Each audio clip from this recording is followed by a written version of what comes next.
tells the story of the world and of our lives. Sometimes that history goes bump in the night.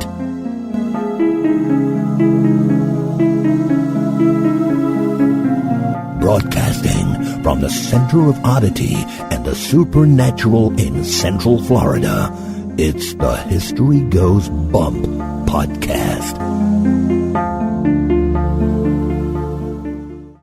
Hello, you spooktacular people. Welcome to this 34th episode of the History Goes Bump podcast. Ghost tours for the theater of the mind. I am your host, Diane. And this is Denise. And today, since tomorrow is St. Patrick's Day, so happy St. Patrick's Day to everybody out there, we thought we'd go over to Ireland. We're going to Dublin, and we're going to the Kilmainham Gaol. This is quite a haunted place. And the neat thing about the history today, Denise, is this jail is so prominent in Ireland's political history that we're going to have to share a lot of that political history today. So people are going to get a whole lot of history about Ireland. A whole lot about the Irish. And of course, this is the political history we'll be focusing on today. Anybody who knows about the history in Ireland knows that there's a lot of religious fighting that has gone on there as well, between the Catholics and the Protestants even to this day. We're not going to get into that as much because that doesn't figure into this quite as much. But, it was interesting. I was listening to a podcast this morning, Denise, and it was talking about the Irish immigrating over here to America. And I didn't really realize this, but, we were taught in school that there were these things called indentured servants. You learned about them, I'm sure. Oh, absolutely. Well, they would say that the Irish who came over here were indentured servants, and they were down in the islands as well, specifically in the West Indies, I believe. Well, they weren't indentured servants. Indentured servants had a kind of contract. It was like they were in debt to the landowner, so they were working off this debt. When the Irish came over, they came as slaves. They were slaves. They were not indentured servants of any kind. So while you have black people here who've been calling out for reparations for some of their ancestors that might have been slaves, if that's going to go on, then you're going to have a lot of Irish people that should be able to stand up and do the same thing. Plus, I think there were a lot of slaves from all different walks of life. But it was just fascinating to hear what the Irish, they were trying to escape a lot of what they were getting over there in Ireland as specifically Irish Catholics, and they came here and kind of got the same thing. It was like, no, you're not really welcome here either. Well, that's where a lot of the gangs came from early on. Mm-hmm. And one time I'd read a series of books, and it was all about the different immigrants that had come in. They were written sort of like how that whole series with John Jakes about the American history. It was written by like families, but it was the same thing. And it was amazing how much hardship each nationality had when they came here. And, the Irish, it was not good for them. No, and the thing to point out, not to get political or anything, but these people didn't come over here and have welfare or here's some EBT cards and Medicaid and any of that stuff. They had to come over here and work their butts off. They didn't get a free ride at all. No. They came through Ellis Island, and if you got through Ellis Island, it's just amazing. So today we're going to be talking about a fascinating place that played a huge part in Ireland's history. And of course, it wouldn't be on the show if it wasn't haunted. So we'll get into some of the ghostly happenings there as well. There's actually a lot more history today than hauntings. So for those of you that aren't as much into the spooky, creepy stuff, you might enjoy this show a little bit more today. As a matter of fact, we don't have the upgraded statistics that we can get on the show, but I can see how many downloads are happening for each of the shows that we've done. And Denise, I was really surprised to see that Seguin Island Lighthouse is one of our number one shows. I believe it's the third most downloaded show we've done. That's one of the most recent, which is really weird. We want to know, for you guys out there, if you just take a couple of minutes, and if you're on some social media, whether it's tweeting it at us or direct messaging us, private messaging us, commenting on Facebook somewhere, or sending us an email. If you don't have any of those measures, then just think about it really hard and maybe we'll pick it up through the air. We want to know what your favorite show up till now has been. We're on episode number 34. So including this one, everyone back from this, we'd love to know what has been your favorite show. So if you take a couple minutes and let us know that, we get kind of a feel of what people are liking, what they're not liking, what they'd like to see more of. And we would really, really appreciate it if you would then share that show with at least one other person, whether it's somebody you work with, a friend, family member, tweeting it out, Facebooking it. We would greatly appreciate it because that's the main way the show gets out there is you guys share in the show if you really like it. So we would greatly appreciate that. You can go to our website, historygoesbump.com. We have an archive page there where you can grab the links. We also have the last 10 shows up on the homepage. Or if you want to go to historygoesbump.libsyn, and that's LIB as in boy, SYN.com. historygoesbump.libsyn.com. That is our official feed for the show. You can get all of the shows there and just grab the link to it and put it up wherever. And the one thing I wanted to say, I don't want to just know what your favorite show was, and I don't think Diane just wants to know the favorite. Tell us why as well. Mm-hmm. Tell us not just what your favorite show was, but why was it your favorite show? Because then we can also just know a little bit more of what our listeners are like, their likes and dislikes. Yeah, because people we've talked to personally, when I've heard them tell me what their favorite show has been so far, I've actually been really surprised. It hasn't been any of them that I would have thought of.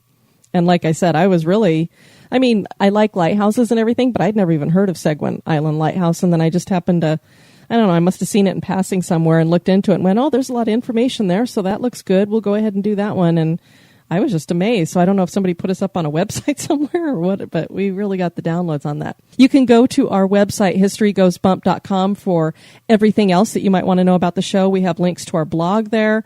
Our Emporium is over there. We have an events page, which will soon be loading up with all of the places that we're going to be hitting on our road trip. If you want to join us along the way, meet up with us for one of the ghost tours we're going to go on. You can subscribe to the newsletter for free there.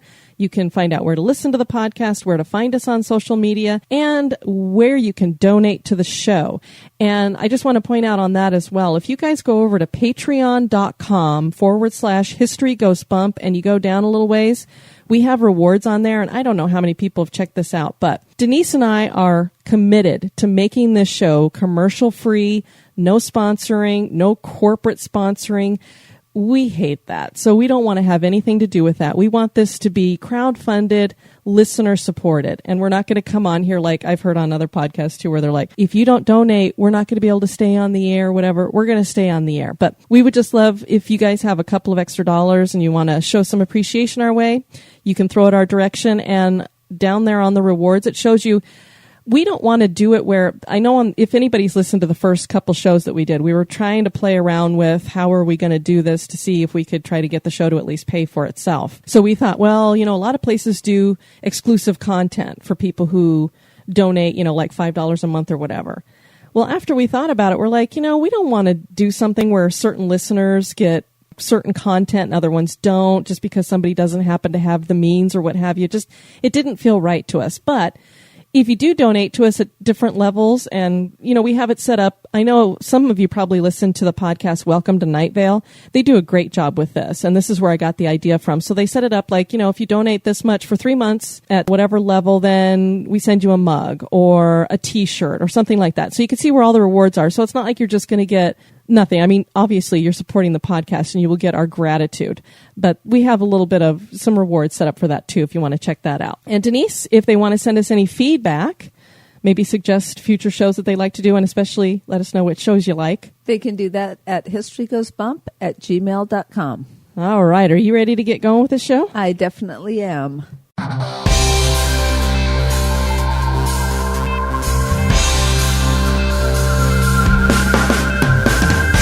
If you would like to support the show, please visit our Patreon page at patreon.com/historygoesbump. Or perhaps you just want to make a one-time donation. Click the donate button on our website at historygoesbump.com.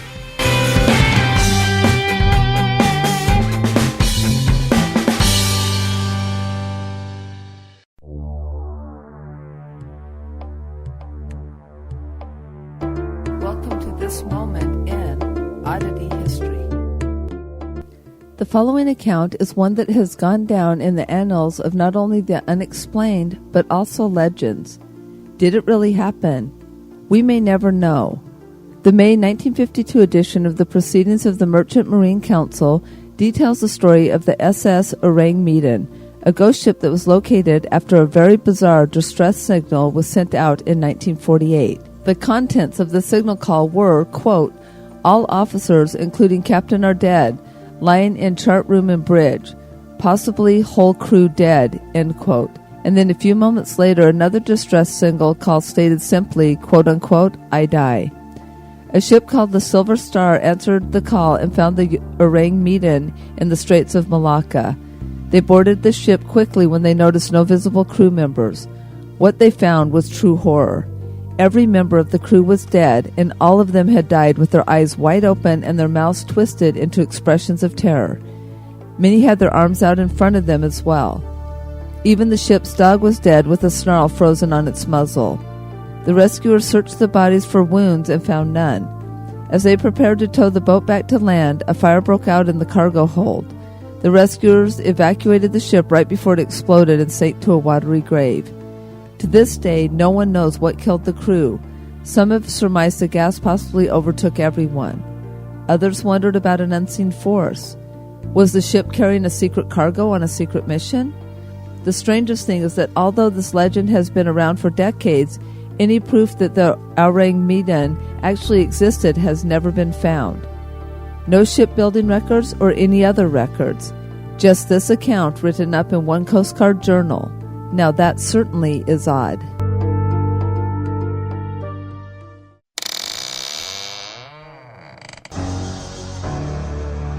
Are you afraid of the dark?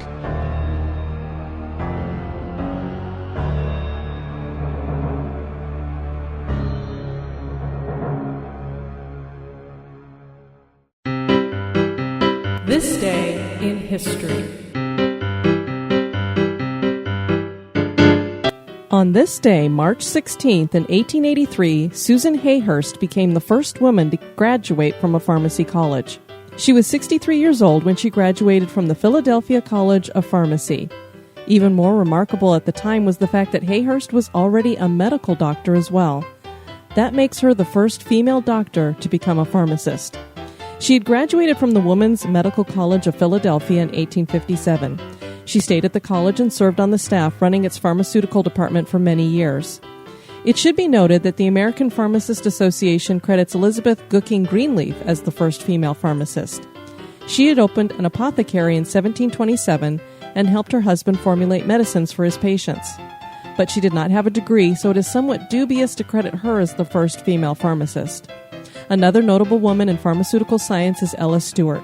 She fought back against discrimination at the University of Pittsburgh School of Pharmacy and became the first female black pharmacist in Pennsylvania in 1916. Today, women make up 55% of the profession.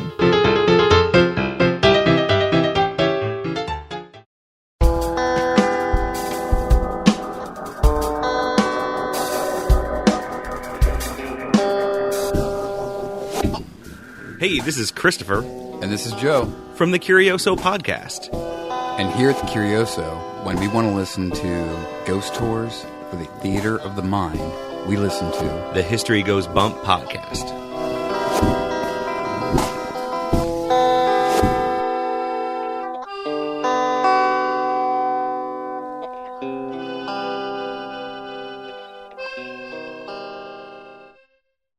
Kilmainham Gaol is an immense structure found in Dublin, Ireland, that holds a place in the annals of Ireland's fight for independence and has a history that spans over 2 centuries.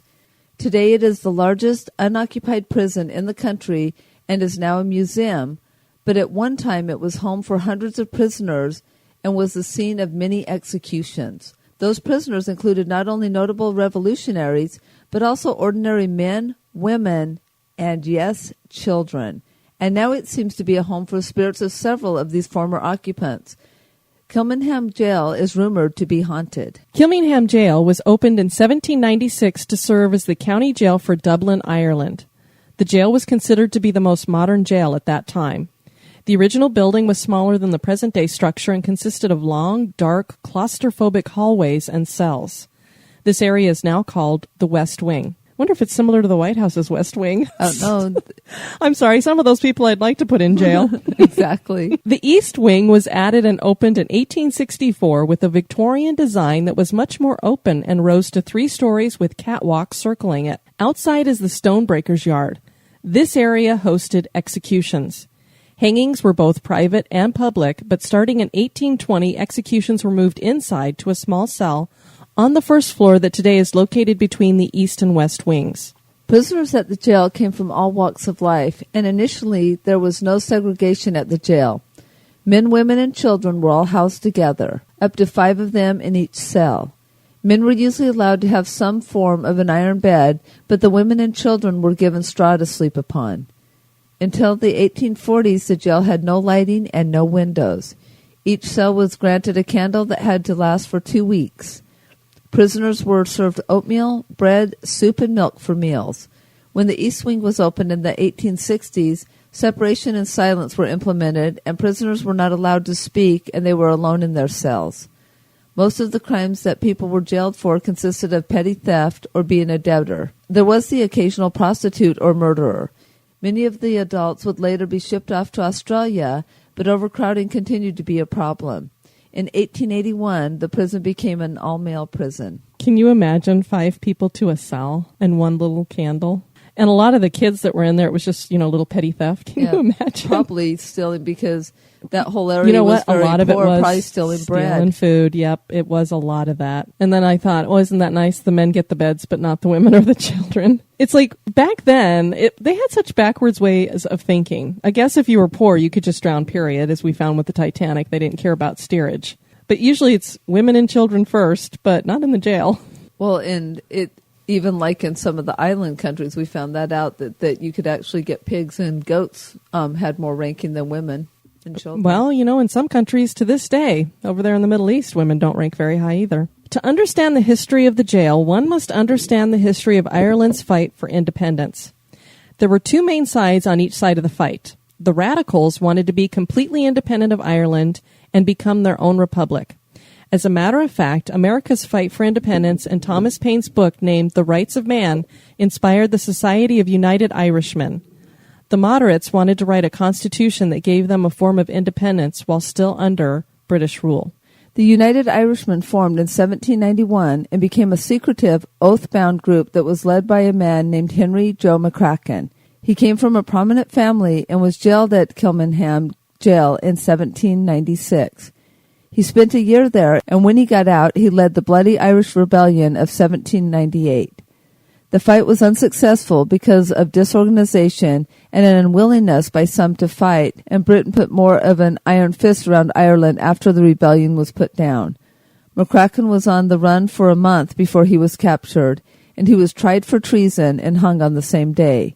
This was not the end of the fight for independence. Wouldn't it be nice sometimes, especially now that we have DNA and everything, so it's pretty ironclad if somebody is found guilty and sentenced to death, rather than wasting away and using all of our money to appeal it for 20 years? Okay, you're out. We're going to hang you right now.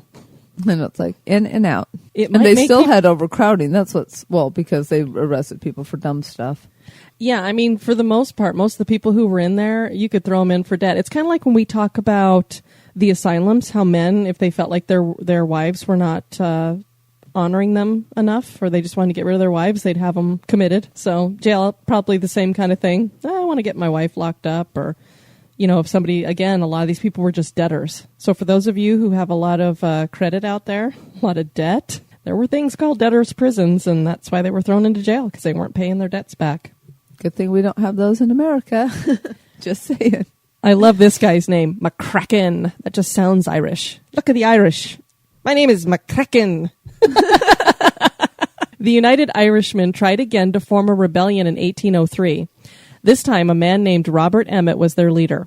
He helped the group to organize better and conceal their plans. They built weapons and made explosives. But at the moment when the rebellion was ready to launch, many people once again did not fight, and the rebellion turned into more of a riot. After the defeat, Emmet was jailed at Kilmainham and tried for treason. He was sentenced to be hanged, drawn, and quartered. The next day, he was indeed hung on Thomas Street, and he was beheaded afterwards.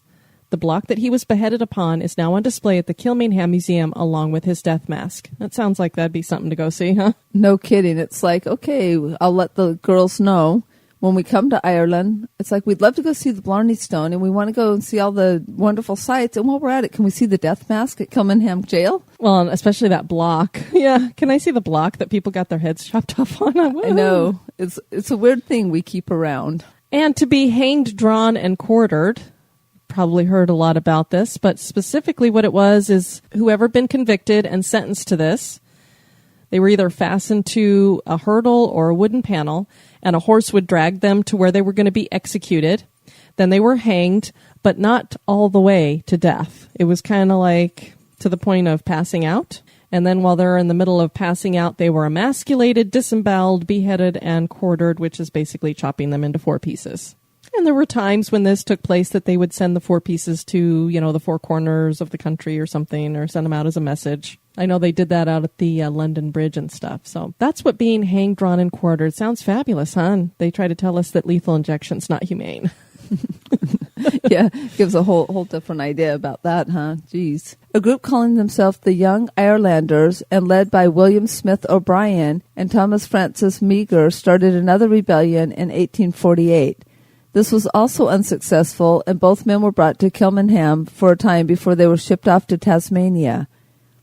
And in a plot fit for a movie, Meagher escaped Tasmania and made his way to America, where he fought in the Civil War, leading the Irish Brigade. And the Irish Brigade was really, really helpful in the fight with the Union, helping them against the South. So that was a big deal that he was fighting with them. Interesting that he was fighting against the South, and a lot of the people from Ireland came in as slaves as well. So, I mean, that wasn't the only thing about the fight of the Civil War, but it was against slavery, so he was fighting against that before some of his other men would have maybe even come in.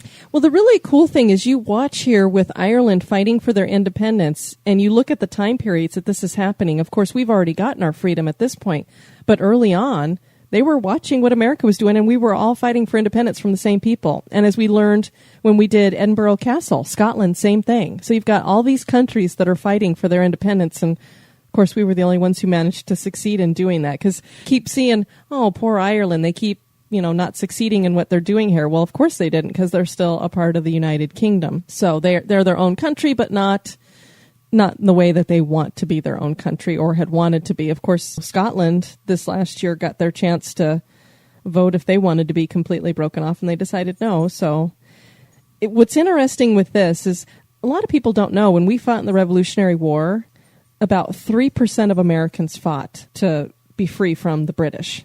Just 3%, not very many.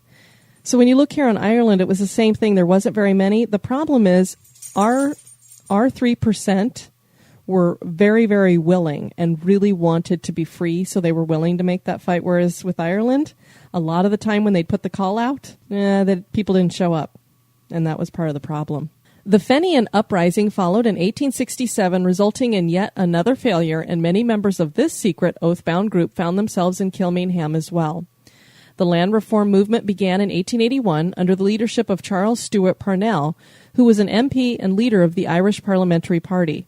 Parnell and other MPs rejected the Land Act of 1881, and Parnell ended up at Kilmainham for 6 months. And for people who don't know, an MP is basically like our senators and representatives. The Fenians morphed after this time into another group calling themselves the Invincibles.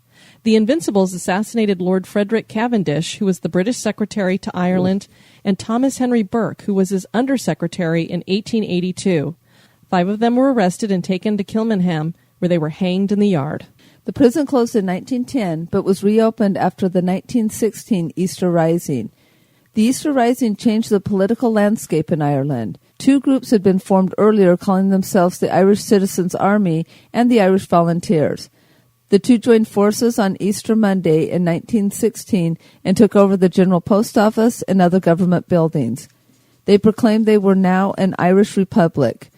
The groups managed to hold out for a week, but their efforts failed. Kilmainham Gaol was reopened specifically to house the rebels, of which there were hundreds of men and women. 14 of the men were taken out to the Stonebreakers' yard and killed via a firing squad. James Connolly was one of these leaders. Connolly had grown up in the slums and became very politically active. He led the Dublin Brigade during the Rising. He'd been severely injured during the fight. He could not walk or stand, so he was carried into the yard on a stretcher. He was then sat in a chair and tied to it. After the executions, public opinion of Britain soured greatly. People who were not as interested in the fight for independence became more supportive. Even British people were appalled by the executions, and there was an order for no more to take place. The Irish Free State formed in 1921 in the aftermath of the Easter Rising. And I think the main problem, not only did people feel like these 14 men should not have been basically executed like this, but when people heard that a guy who couldn't even walk into his own execution had been tied to a chair and killed, I think for a lot of people that would kind of leave a sour taste in their mouth. Unless it was one, like a Gacy or any child molester. I don't have a problem with that. Me either. I'm not a real fan of pedophiles. So anyway. Civil War broke out in Ireland in 1922 over a disagreement about the contents of a truce that led to the formation of the Irish Free State. Members of the Free State Army took over Kilmainham Gaol. The Free State government executed 77 Republicans, several of them out in the Stonebreakers' yard. The jail was opened to women again in 1923, and 300 women and girls were housed there until the Civil War ended, and all prisoners were released in 1924. The jail was abandoned until 1960, when Kilmainham Jail Restoration Committee formed. Restoration took 30 years, and the building is now open year-round as a museum and for tours. With a history like this and all of the executions, it is easy to believe that this building could be haunted. It was during the restoration work that people started reporting paranormal activity. Governor Dan McGill lived with his family at the jail, overseeing the restoration being done by volunteers. His room overlooked the Stonebreakers' yard. One night he was settling in for bed and looked out the window.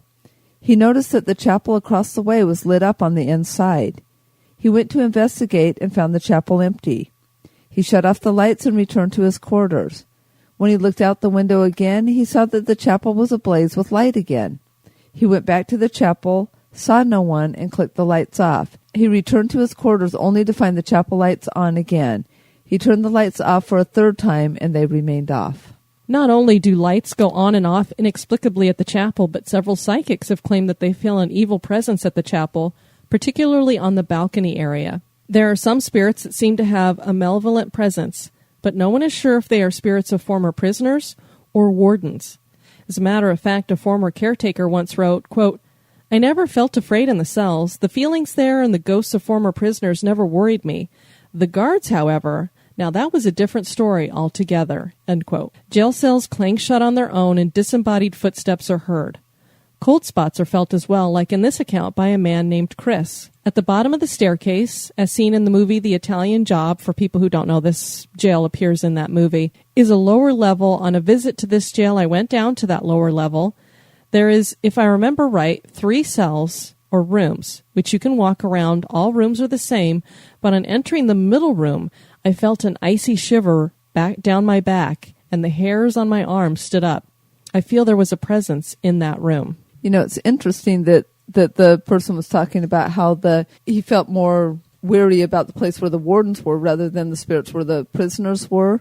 But we've talked in other podcasts of that those wardens a lot of times were probably like serial killers, psychotics, or other things like that. So it makes sense that, because a lot of them took glee and like drawing and quartering and hanging and beheading people. So it's kind of interesting that those are the more malevolent spirits that they feel. Well, and the conditions, as we were discussing earlier, they were not good in this jail. So if you're thinking you've got 5 people in these cramped, dark corridors, it probably was no picnic to be a guard or a warden there either.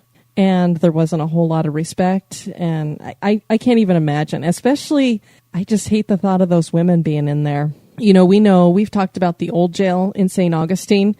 And one of the stories that I remember from learning about the history of that place is they had women at the jail there too, but they had them in a separate area. So they were segregated there.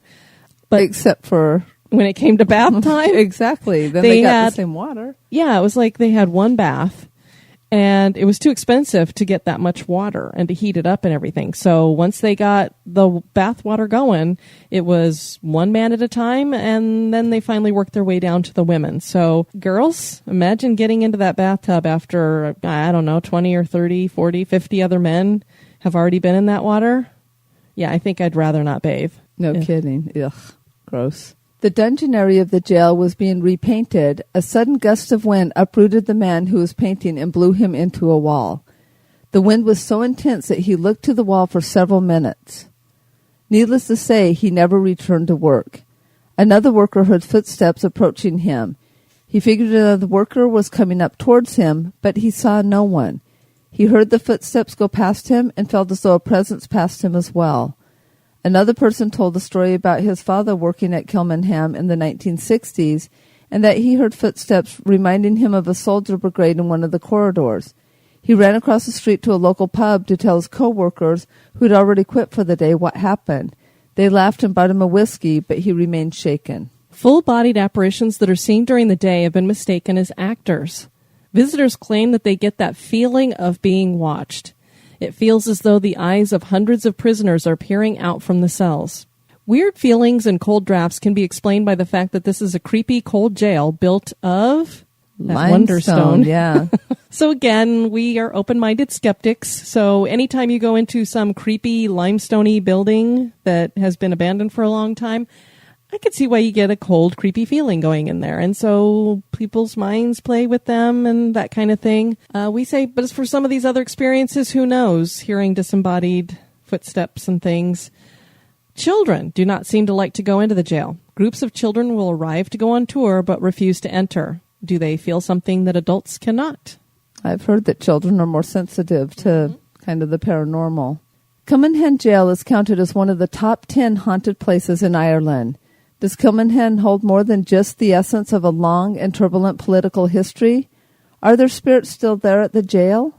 That is for you to decide. And we do have a couple pictures, one of the exterior, another one of the interior of the jail, and definitely a place I would like to visit.